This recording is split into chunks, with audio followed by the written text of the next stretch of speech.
Katie, I'm unmuted. Okay, and now I'm going to.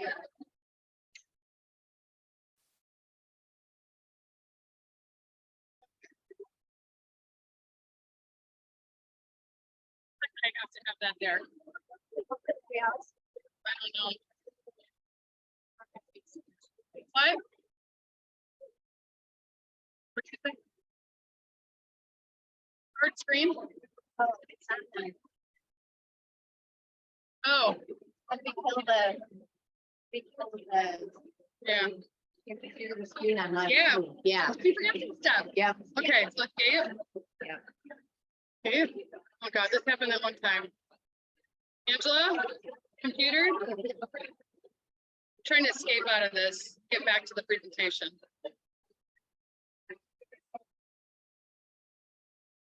I just kicked a couple people out. I just closed it. Oh, Okay.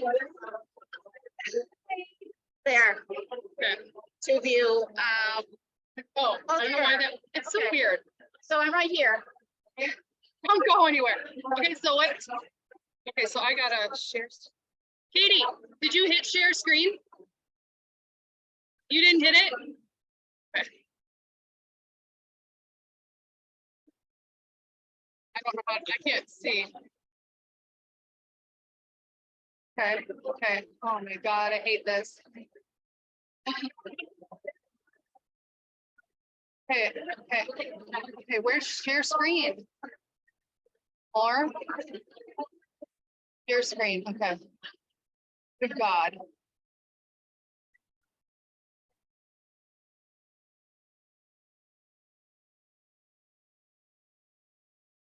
Okay. About this. How do I get this out of here? Katie, how can I get that gone? The bottom. Leave it? Okay. Yeah. Okay. Okay. Ooh. Wow. Ladies, let's do this. Is anybody in here trained in first aid, first of all? Anyone? As I was getting behind this podium, I realized it's gonna be a miracle if I finish tonight's presentation and don't trip over these boards and knock myself out. And so first of all, obviously, thank you for being here and thank you for your patience. You know, even though we've been through COVID and done the Zoom meetings, there's still some adjusting. So if you see me making googly eyes at Katie back there, or Tess waving her hands at the speakers to speak louder, please just know that nothing ever is the same. And every time we come here, something's different. So we're just so grateful that all of you are patient with us in the process so that we're able to continue to deliver this meeting, not only in person, but we're still getting feedback that there are women who are incredibly grateful that we're showing these through Zoom, because we do have women that travel for work. We even have some that live outside of Dane County, even outside of the state, that are still giving back. And believe it or not, they're checking in. So welcome to all of you, and welcome to our Zoom members that are in front of me. Hello. Hi there. Yes. So my name is Pam Klein, and I'm one of the co-presidents. We have a board of, I believe, 8 or 9 total people. And tonight, Val Hartiaz, who's also on the board, she's going to be presenting as well. And what's really exciting is that we're in our 10th year of giving. So yeah, incredible. Feels so good to be up here. So I'm like, are they clapping for me or the or just kidding.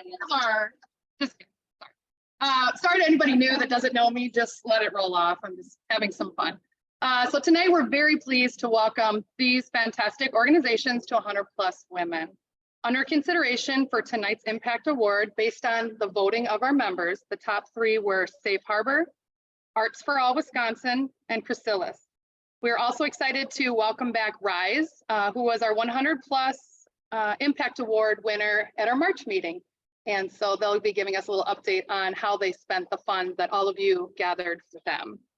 Additionally, I would like to thank all of you, our guests and current members, for joining us this evening to hear the stories of these amazing presentations and organizations. We're thrilled to be gathered tonight to award our second Impact Award of 2023. We welcome anyone who is considering membership to reach out to anybody on the board. We have name tags on. We'll stay around tonight as long as you'd like. We had a new idea that we would point you to the back table at the end of the meeting for anybody that felt moved and wanted to sign up. And Rhonda let me know that she worked her magic and she already pushed some people, or not pushed too hard, but showed them where to go. And we already have new members tonight. So I think that's incredible. And something else that is really important, I think, for all of you to know is 100% of all of your donations go toward the charity. Not a single percent comes off the top, whether it's for this room, the snacks or treats that you're having, table decorations, room rental, cleaning, bartender, and that wouldn't be possible without a sponsor. So tonight we're incredibly lucky to have Northwestern Mutual of Southern Wisconsin as our main sponsor. And I did want to share, yeah. We have a couple tables tonight that have guests from their workplace, and we're happy to have you. And if you'd like to join at the end of the night or think about it or spread the word, that would be wonderful. Just a note from Northwestern Mutual. They'd like you all to know that instead of starting with your finances, their advisors start with you, designing your plan around your priorities to help you reach your goals while protecting everything you've worked so hard for. At Northwestern Mutual Southern Wisconsin, our financial advisors, their financial advisors, will design your plan so you can feel good about pursuing the things that are important and that are waiting for you. So once again, thank you to Northwestern for the space, this room, our treats, and being here with us tonight.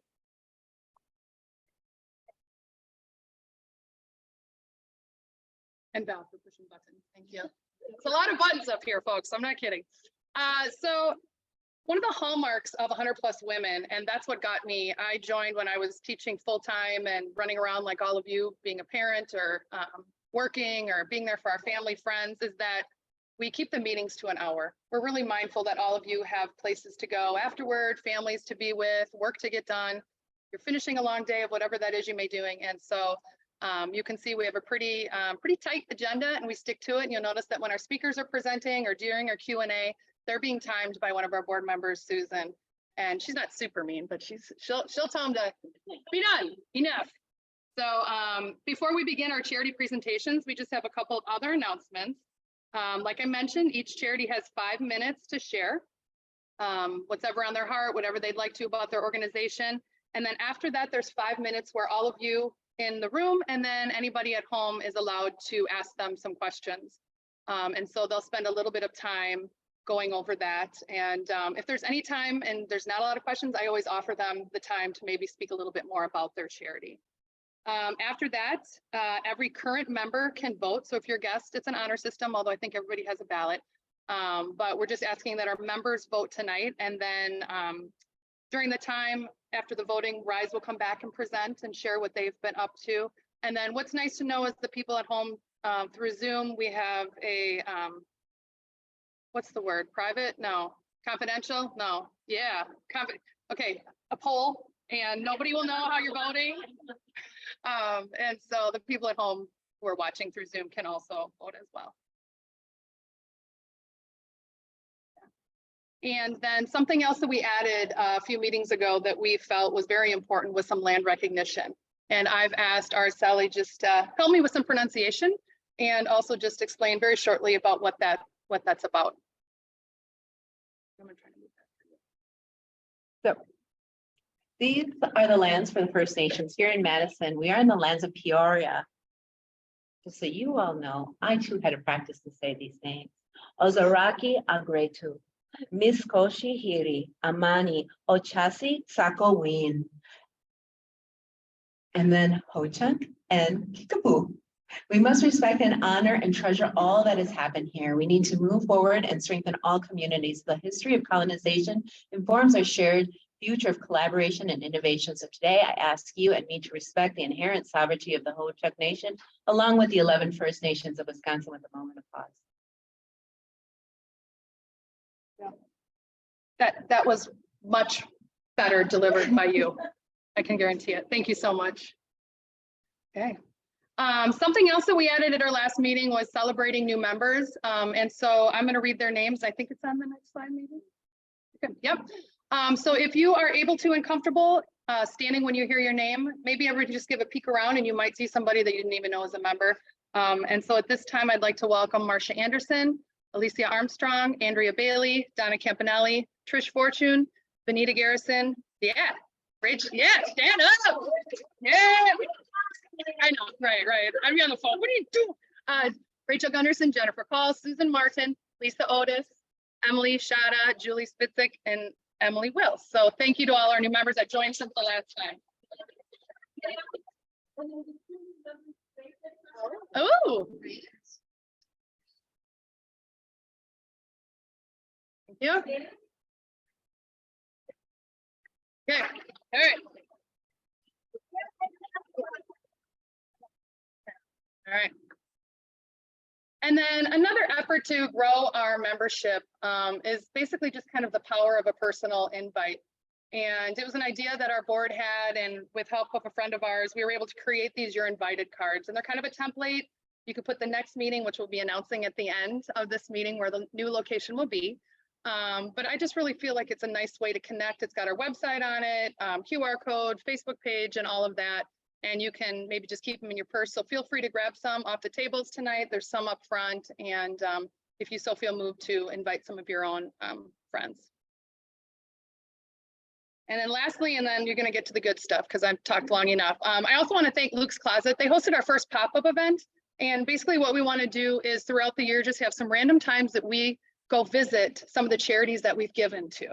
Because I think it's really important that we hear from them, they come back, but then they kind of get on their way and they're rolling. And I can tell you, Luke's Closet was so grateful to be able to open up their literal closets.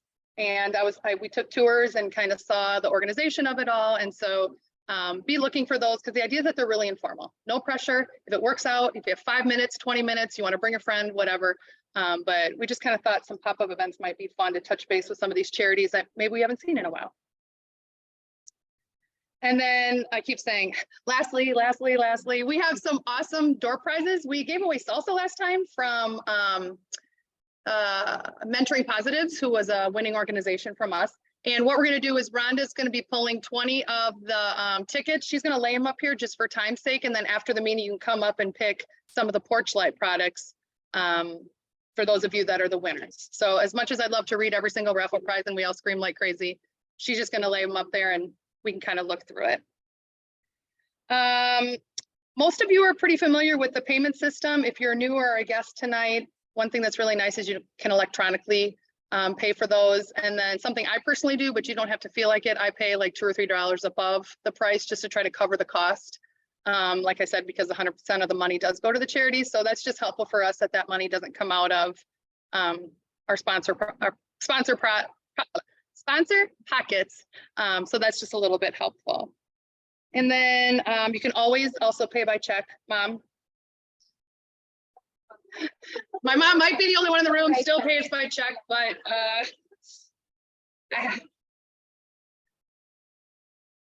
hey, you take her grocery shopping sometime and watch the people behind her as she whips out her checkbook. They're thrilled.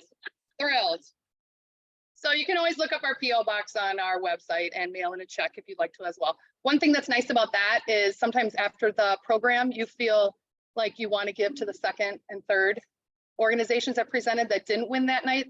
And so you could always send an additional amount of money, and then Jane assures that gets to the organizations. And we still get emails that say money's still rolling in, and boy, is that a fun email to open.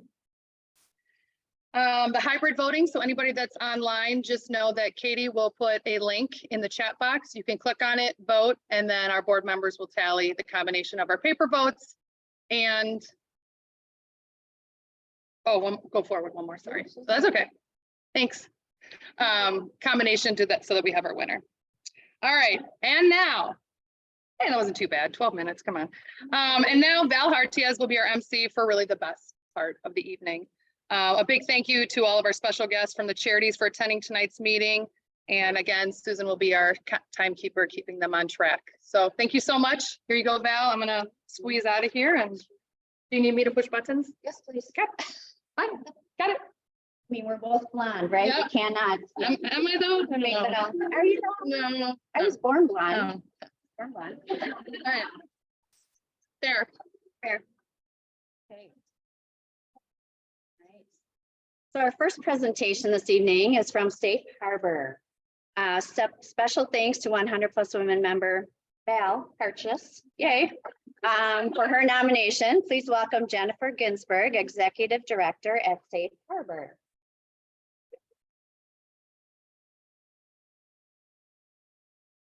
And who am I looking at for time? Are you my presentation? Okay.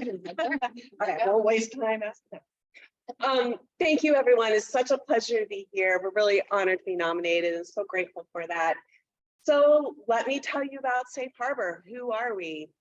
Well, we are there for children and families in what can be their darkest hour. So we work with children and teenagers who have been sexually abused. We also work with children and teenagers who've been physically abused, who have experienced neglect, witnessed domestic violence, drug endangered children, and teenagers who've been trafficked.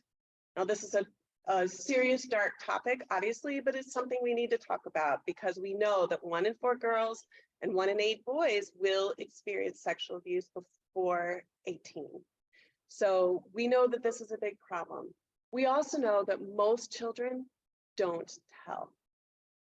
But for the 1 in 10 children who do tell, Safe Harbor is there for them so that there's a trauma-informed response to their disclosure. So we have an MOU with all law enforcement agencies in Dane County, as well as Dane County Human Services, that when a child discloses abuse and law enforcement and child protection is called, they bring the children and the non-offending caregiver to Safe Harbor. Instead of interviewing them in a police station or in a social worker's office, they come to a safe, beautiful, child-friendly, warm environment where they're interviewed by a highly trained forensic interviewer who understands trauma, who understands child development, who interviews them, just the 2 of them, while the investigators are watching through a closed circuit cameras. They just have to talk to 1 person. Before Safe Harbor, if a child disclosed abuse, they'd have to be interviewed over and over and over again by so many different people. It's amazing how many parents will say, I wish Safe Harbor were here when I was a child. So we create this environment where there's wraparound services and support. And while it sounds like it could be a depressing place, we have a chalkboard where we have so many photos where children have written, I love it here. I never want to leave. So where do you come in? So one of the things that we always need help with, so we're a nonprofit as other folks are, we're always raising money to keep the doors open, the lights on. But one project that we're really struggling with is that in addition to the crisis intervention we offer families, we offer emergency assistance in the form of food, clothing, hotel rooms, gas. A recent example, just a couple weeks ago, we had 11-year-old Cynthia who had been sexually abused by her stepfather since she was 5. She goes to school and decides now is the time to tell. So she tells a teacher who then calls the police and they call her mother. Her mother races over to the school. They tell her what's going on. As you might imagine, she's devastated, she's shocked, she's horrified, absolutely supporting and believing her daughter. But here's the problem. They live with her husband, who's been sexually abusing her, and his parents. They have nowhere to go. And not only is there Cynthia, who's 11, there's 2 younger children. She had rushed out of the house to go to school because I told her it was an emergency. She didn't even have her wallet. So we helped them with a hotel room, with food, with diapers, with clothing.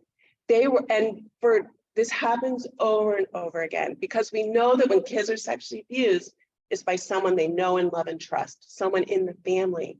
So there's this huge family disruption in income and employment and housing. Sometimes they have to switch schools, sometimes they have to move. So what we would be using this grant for is to help the families with emergency assistance. So since our fiscal year starts October 1, since October 1, we've already spent $13,000 on emergency assistance because families are very, very much in need.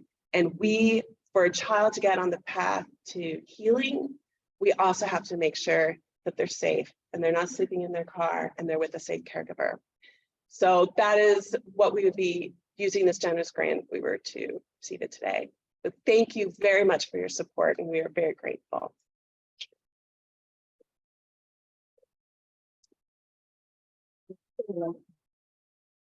So Yeah. questions? Yeah, thank Okay. you very much, Jennifer. So now is your opportunity online and in the room to allow questions for Jennifer. She's happy to take them for you. Sure. Yep, but How much are you currently using, like spending on the emergency services? Emergencies, well, since October 1, we've spent $13,000. So that's to help people not get evicted from the home. Say the person has been arrested and they're the primary breadwinner, and then they've got to pay the rent.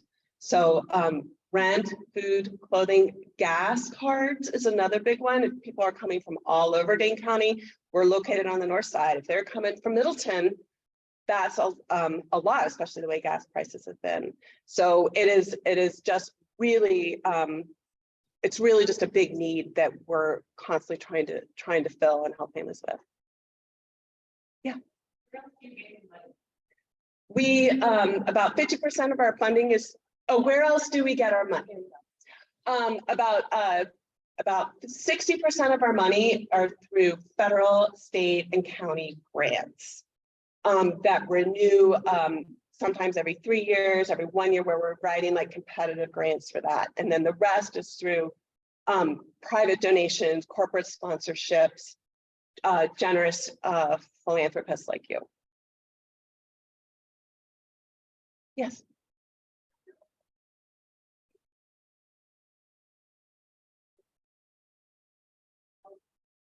The question is the center open during the week for people to drop in and hang out? And so the answer to that is the center's open during the week, but everyone who comes are brought by law enforcement or child protection. So it means they're in an active investigation.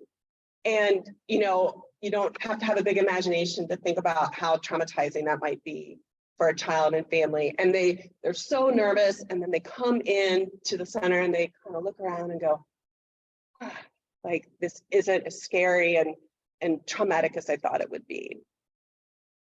Yes. Can you tell us about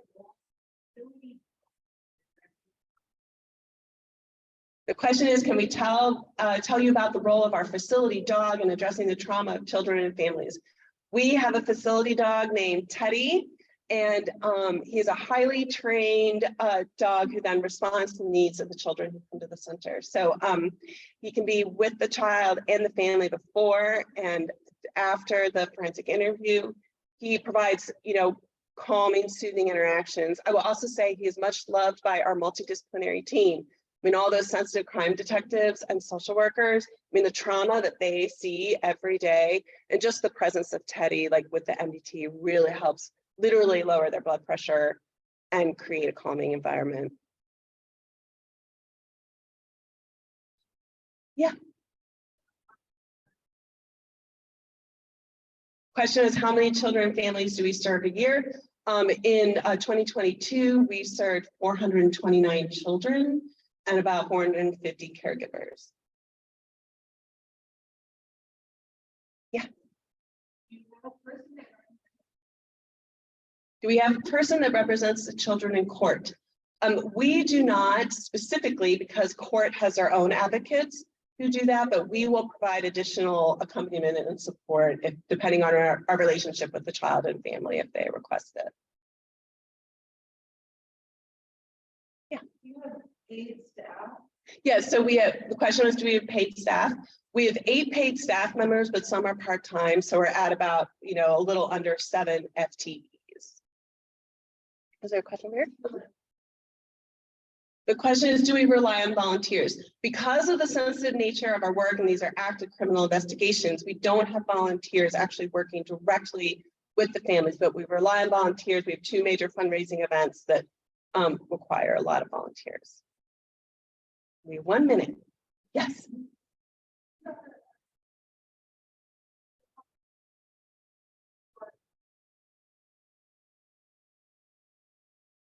The question is, are we at capacity or do we have to turn people away? We are not at capacity at this. We see 1 family at a time. We have 3 slots a day. So we see 3 families a day.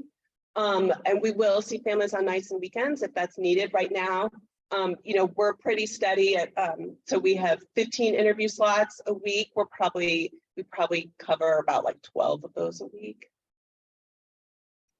Last 15 seconds for anyone who can't handle it and wants one more question. Yeah. How long on average are we involved with the family when they first come? We have no limit on that. So for some families, we're just a bridge helping them get connected to other long-term services. And for other families, we will stay as involved for, you know, years. And in fact, Teddy and the forensic interviewer just got invited to someone's graduation party for this weekend. So yeah. Thank you very much.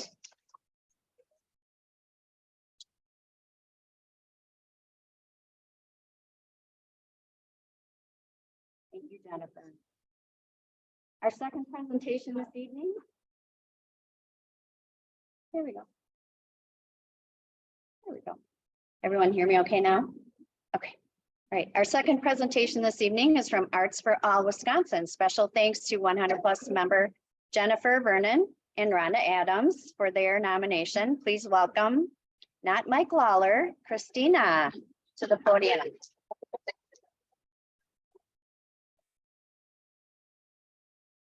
Right.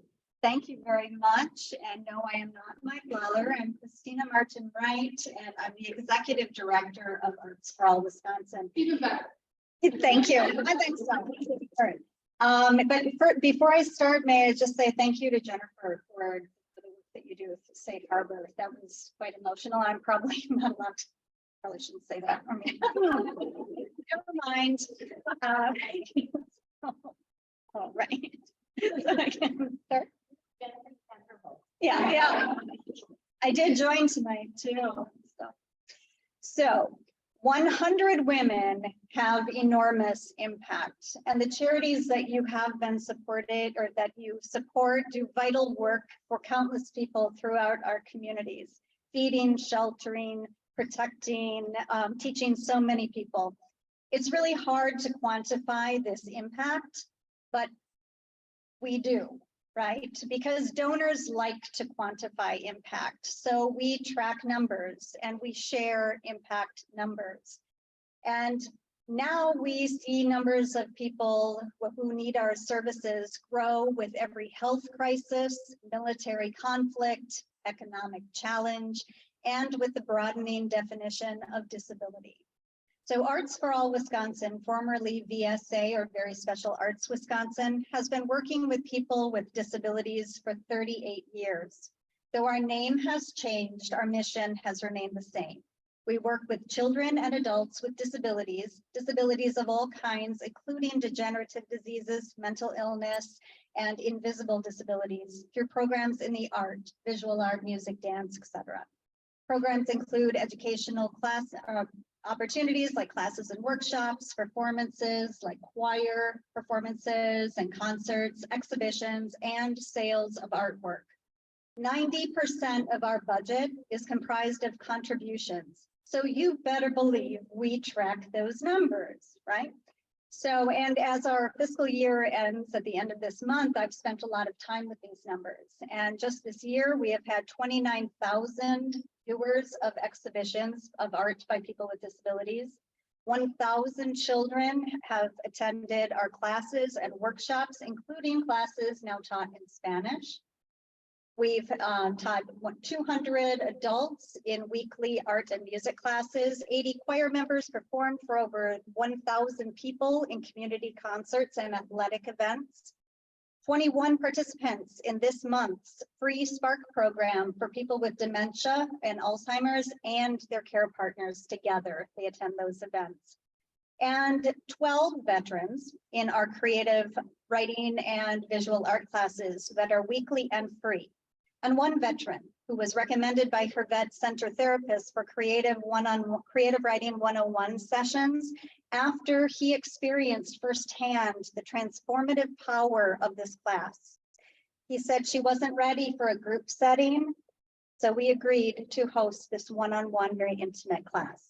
So why would I tell 100 women who want to know something about our programs, about this one class, and not the programs that have impacted hundreds, if not thousands of people.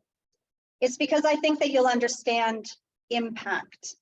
It's hard to convey this aspect of our work on a grant application.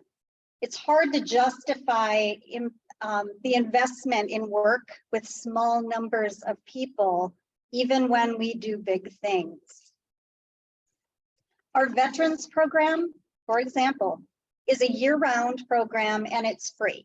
We work in collaboration with the VA and vet centers and therapists for referrals and guidance. The participants in this program have some very specific things in common. They were combat veterans. Most of them experienced sexual trauma during their service. They identify as having disabilities, and among them is very common PTSD, right? And PTSD doesn't lend itself to big group experiences.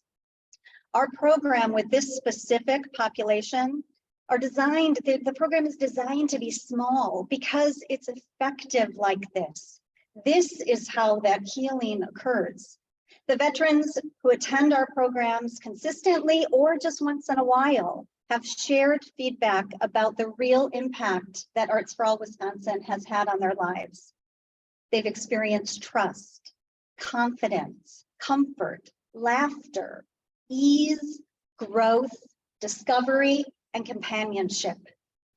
This impact is significant because one is never just one, right? Whether it's this or any of our programs, each participant is someone's child, spouse, roommate, colleague, coach, or companion. The lives we impact through the power of the arts are many and they are significant. So I thank you very much for the opportunity to represent Arts for All Wisconsin and the amazing work my colleagues do. That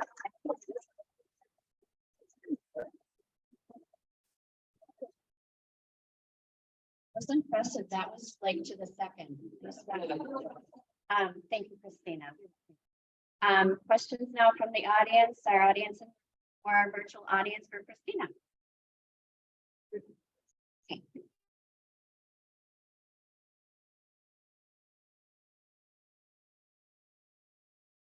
Sources. Now, our funding sources are very vast. So as I said, 90% of our funding comes from charitable giving. About 50% comes from government sources through competitive contracts, renewed, very similar to our previous presenter. But then the rest comes from individual donors, foundations, corporate sponsors, things like that. Yes. Is there a specific use for this donation? Yes, we would be looking at the programs that don't have those great big numbers, like 1,000 young people. The two programs specifically would be Spark. That's the program that is designed, it's a free program that meets monthly for people with memory loss and their care partners. It's very unique in that we've been working with people with memory loss for various reasons throughout our entire existence. This program is designed to also engage the caregiver. That might be a spouse, a child, an adult child. And in this environment, they come together and work on really specific projects that are really outside of that healthcare setting. And they meet people and engage with other people. And then our military programs. Those right now exist in visual arts and creative writing. And they again are free, they're weekly, and the sizes of those classes and the focus do vary too. Any other questions?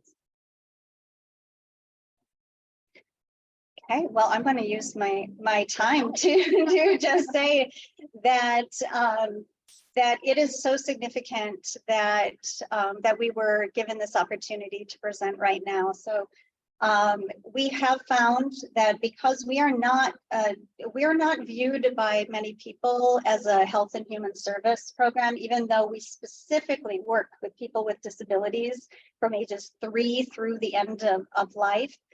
And the range of disabilities are quite vast. So this may be someone who has a temporary disability. Maybe they've lost their hearing temporarily through chemo. That's a common thing. Or people who can not move anything but their index finger, and they come to a weekly music class with us, and they come alive and keep the beat through that weekly music class. So it's programs like the smaller programs, the free programs that we are desperate for funding for. It's very hard to convey the impact, as I said, on a grant application. And we are living in an environment, Wisconsin is 50th in the country for arts funding, 50th. So we have that pretty low go that we adopted a couple years ago when we changed our name, but the name arts, the word arts is in our name, okay? And funding for the arts in Wisconsin is notoriously difficult. And since the pandemic, it's even more difficult because so many dollars are rightfully going to health and human service. So we ask that you please consider funding us. We're a great investment. We take your donations very seriously. Okay.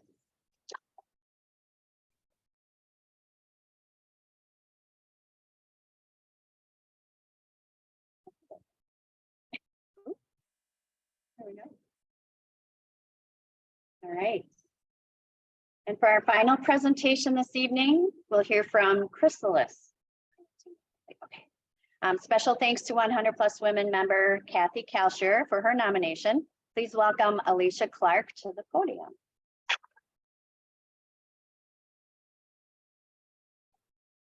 Hello, thank you all for having me here today and having Chrysalis. We were really excited when we saw that we were invited to this event. You all have a very hard job to do in this hour. But yeah, I just wanted to explain Chrysalis. If maybe you have small children, it's before a butterfly, the caterpillars and little chrysalis. So I'm Alicia Clark. I'm the Director of Advocacy and Operations at Chrysalis. I'm really grateful to be here. When I came in for the networking part of it, one of the first things we talk about when we're networking with people is, what do you do for work, right? And that's what Chrysalis talks about all the time. We provide people with mental health and substance use challenges, opportunities to work. And that is something we're experts in Dane County around work. That is not something that's readily available to people with significant mental health and substance use challenges. I am a person with lived experience with mental health and substance use challenges, and what that looks like for me is I experience depression, generalized anxiety, and alcoholism. So 8 years ago, I came to Chrysalis and I was a certified peer specialist, which is someone who has lived experience, who can, you know, meet with another person and provide hope that we can recover and we can be in the community, having a job, being part of our community. People who are on disability, only 3% of them ever get off. So it's extremely low amount of people who actually have competitive paid work in our community. And we believe that partially that is because of the significant barriers that we have, but it's also because of the community's response to someone who has a significant mental health challenge. So if we're actively hearing voices while we're on the job, or if we are struggling because we drank the night before to get up the next day, our employers aren't very accommodating. So Chrysalis has 3 programs where we try to address that.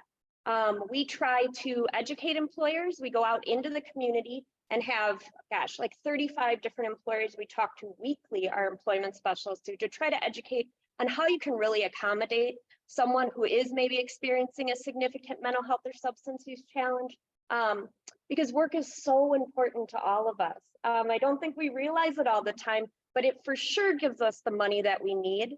But also, you know, confidence, being able to tell my aunt at Christmas what I did this week, right? So it gives a lot to us. So we really try to educate the community, but we also try to say, like, you're not alone. You're not alone if you got fired. You're not alone if you lost a job and did terrible in the interview. You're not alone in that. Let's go back in and see what we can do differently this time. So we have employment specialists that work one-on-one with people to provide that like more intensive services. We have peer specialists who I'm a certified peer specialist, thank you, who says, hey, I've gone through something similar. Let's talk about it. Let's talk about how we can maybe even talk about how you get blackouts doing something like this, right? Or an interview, where you're in an interview and you black out because you have your anxiety. What do you do? What are the tips and tricks you can do to get out of that? And then lastly, we have our clubhouse. Our clubhouse is new, and we're really excited for it because it's a place to bring people to be together. So a lot of the services we do provide are one-on-one, which is really good, and they're intensive services, and they're not what you see most agencies providing. But the clubhouse is a place where you can come together and you can start to build skills if you don't feel like you're at the point where you want to apply for jobs. It's really important that all of our jobs are competitive paid employment that anyone could get. We want people in the community being supported by the community. Our clubhouse also has Chrysalis Pops. We can't say popsicle because it is trademarked, but it is a fruit pop that is delicious. One is cucumber mint. That's my favorite one. We have that flavor here. And all the people who are part of Chrysalis Pops in the clubhouse go to the garden and garden with one of the local churches and get free vegetables and fruit, go to the feed kitchen, create the pops, and then we sell them. So we sell them at, you know, bachelorette parties. That was an interesting one. Weddings, you know, all sorts of different events, but it really supports the person to get on the job work in a safe environment, because not all the time is it a safe environment. So lastly, what we're going to do with these funds, if we were to get them, which is a very hard decision, is we want to get a new van. Right now we have a van that we've had for like 4 years to transport our Chrysalis Pops bike and go to events, and it is like from the 90s and not looking great. We talk a lot about how it's maybe going to fall, you know, on the wayside at a road somewhere, but we have AAA. So we would really like to have some money to pay for a van. And I know that won't pay for all of it, but we're really hoping to have enough to get us started and hopefully finish the year with a van.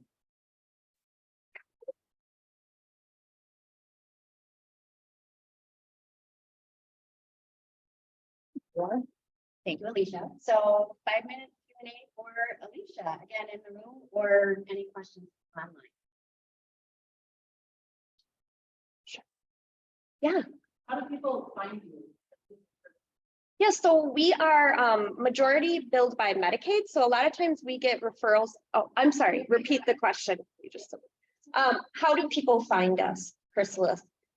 We usually get referrals from case managers. So we work with people who have significant mental health and substance use challenges. They usually are connected to a case manager in our community, and the case manager makes a referral to us.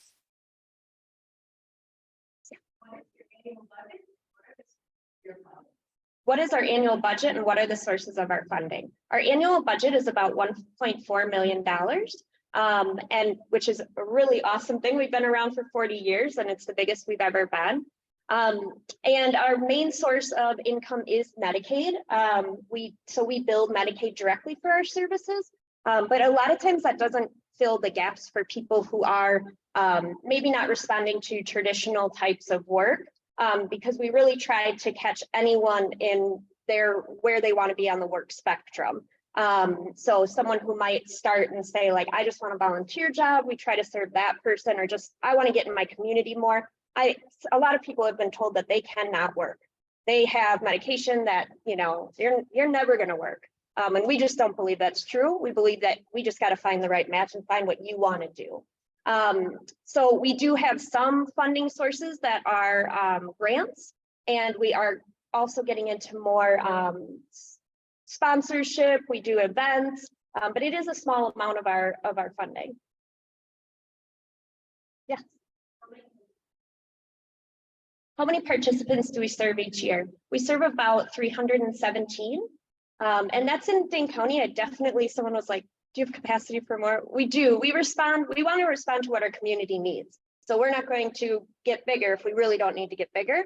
But I will say that we have been getting bigger. There's more people who are having mental health and substance use challenges than ever. So we've 317 could be a big number too, could be a small number. A lot of times it's seen kind of small compared to like Department of Vocational Rehab. And I would say that's because we're providing services that are one-on-one every single week. So if someone wants us to job coach them for 10 hours on the job with them, that's what we're going to do. So we don't always have the capacity, or people don't maybe want us to be a partner for them because we are more intensive services.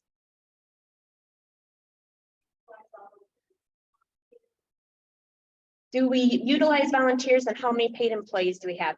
We do utilize volunteers. We also have events, but we also utilize volunteers for really amazing things that are like website design, which is wonderful to have, or attorneys. So we're always looking for people who have specialized skill sets that would like to be with Chrysalis. I'm sure all organizations would. And I think in 2 weeks, we are going to be up to 25 employees, which is like huge for us. And we are providing part-time employment as well, which hasn't always been part of Chrysalis because we're so small, but it was really important because we're peer specialists, a lot of us, and people with lived experience. We need to be representative of the community we serve, and not everyone is able to do full-time work. So it's important that we try to, if someone wants to be hired at Chrysalis and they only want to do 5 hours, or if they want to do the full 40, we want that person on our team. Because that is also getting a diverse employment to be able to respond to our community. Yeah. Yeah, is there a timeline on how long we are supporting people at Chrysalis? We also are lifetime, and we start at working age, which is really cool. We haven't had a ton of youth in the past, and youth are really getting into working and getting money. So it's really awesome to have them. And yeah, so lifetime. I mean, of course, we don't want anyone dependent on us. Like my story is kind of like that too. I don't want to depend on anyone, but I also want supports there. And sometimes they're natural supports, sometimes they're professional supports. But it's guided by the person. We're really, really passionate that the person we provide services to is in the driver's seat of their services. So if they decide they want to be with us for 15 years, that's okay. We would love to have them. And if they want to be done after their first job, which we absolutely have, we congratulate them and send them on their way. They're always welcome back.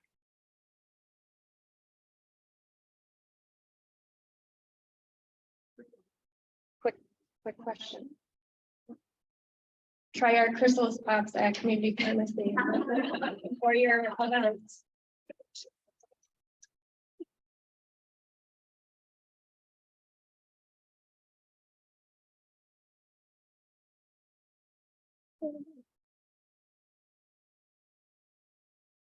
Hey, the moment we've all been waiting for.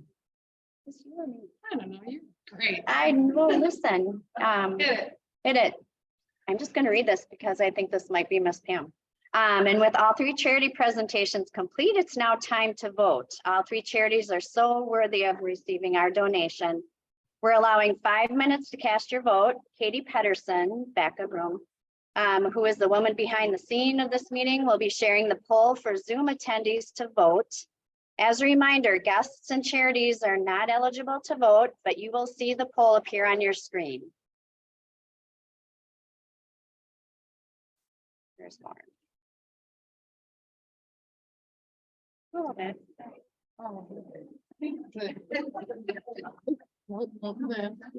might be it.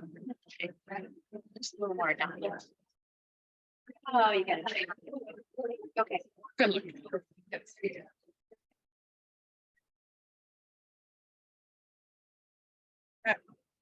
Please, everyone in the room, help yourself to more infused water, fruits. The bar is still open, so enjoy. Right, Angela, you grab a basket. Thank you.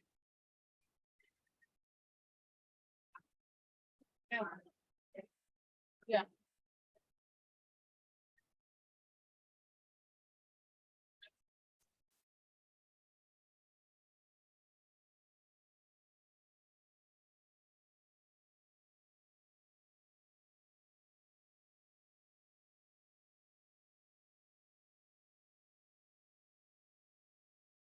If you cast your vote, you can also come up to the door prize table to see if you've won anything from Porchlight as well. Winning tickets are on the table. See if yours matches.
Have Maggie Ward from Rise, who is our first quarter impact award winner, come up and talk a little bit about what they've been up to since winning our award.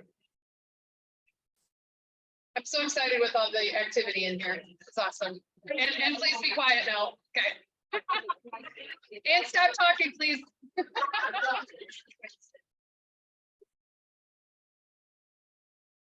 So we're gonna do stand up.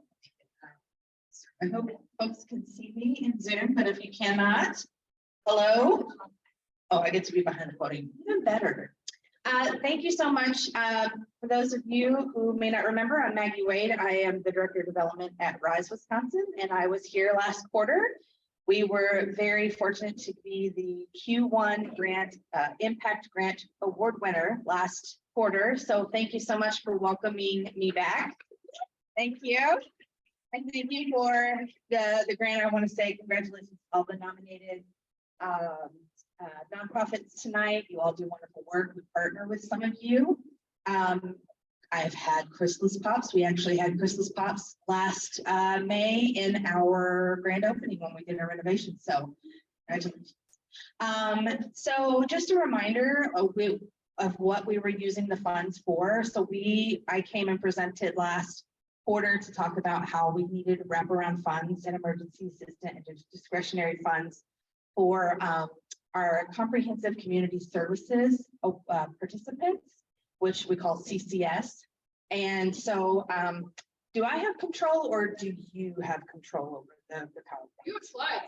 I have slides, but that's okay. If I don't have them, I can just. You do. You're just gonna go real quick, right? Okay. Yeah. Get it. So I made slides. I wrote the rules. Here's my slide. Okay, next. So we've only used about $615 out of our grant. It doesn't seem like a lot of money, but the reason why is we have to make this last all year long. So our Children Come First program is one of our mental health programs, and it usually has wraparound funding, and it's actually ending at the end of June. So at the end of this month, we're saying goodbye to an almost 30-year program. And those children who are enrolled are going on the waiting list or are going to be kind of implemented and transitioned into CCS. With this shift in our funding, we have $0 for wraparound funds. So you provided us funds for wraparound. So that's amazing. So when we talk about wraparound, we're talking about paying rent, we're talking about transportation barriers, gas money, things like that. So because it doesn't seem like a lot, I thought I would share some stories about what your funding is going towards.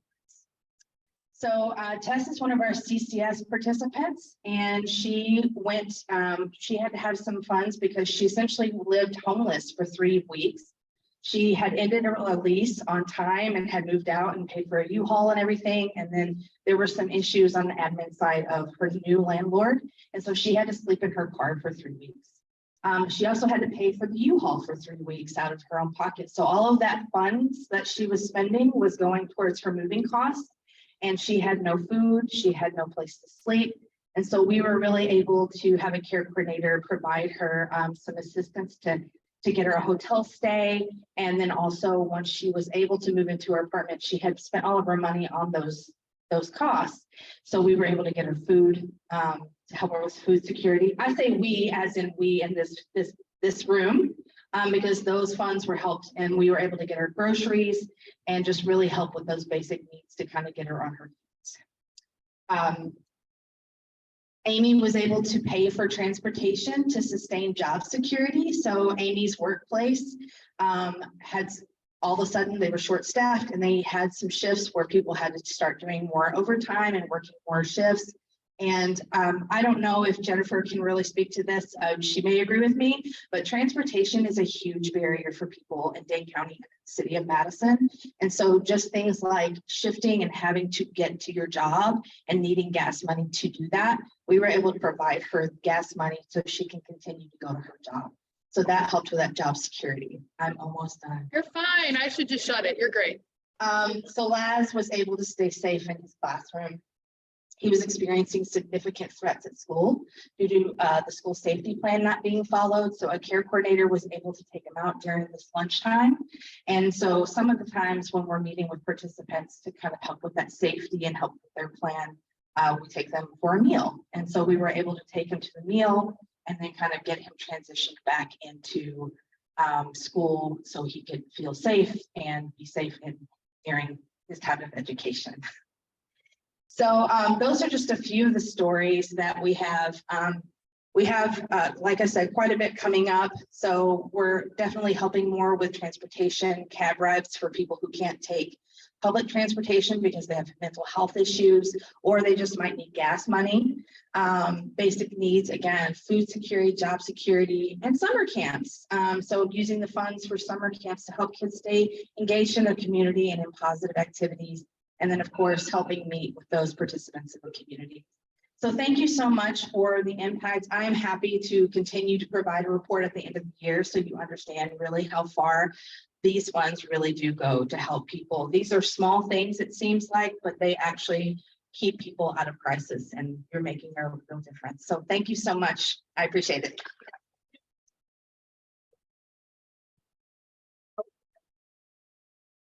Okay. Just a quick reminder, if you want to join tonight, you can always do that at the back table. Rhonda will be back there, or maybe Katie or Jane can help you out. We can do it tonight, or you can always do it online as well. And then save the date for our September 11th, 2023 meeting. We're really excited. Actually, a new member in this room, her name was Donna, gave me this idea, and then I took it to a few people on our board. And a couple of them took a tour. And so we're excited to have a new meeting place. We're incredibly grateful for the space that Goodman has let us use, and just how accommodating they have been throughout. I mean, I think we had a tornado one night and electricity was wiped out. I mean, they've been pretty amazing. So thank you to the Goodman Center, obviously, but also we're really excited for a new venue. Here's our 10 years of impact. We have highlighted the most raised money. So while tonight our charity is going to walk away with a $10,000 check and then a really big fun like Price is Right one we get to take photos with as well.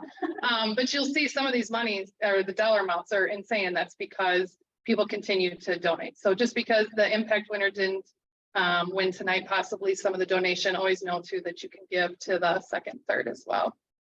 Okay, and the winner is, this is so exciting. Usually I cry, so I'm gonna like try to hold my shit together tonight. Why? I know. So they're going to be getting an actual check and then this fund check, and then obviously there'll be funds that'll continue to come in, because all of you, even though your invoice came the 7th, you do have till after tonight to, I think it's like the 14th or something, or maybe even their whole month to pay, because we knew that some people kind of felt like they weren't getting a say. So we tried to change that up. So the winner is Safe Harbor.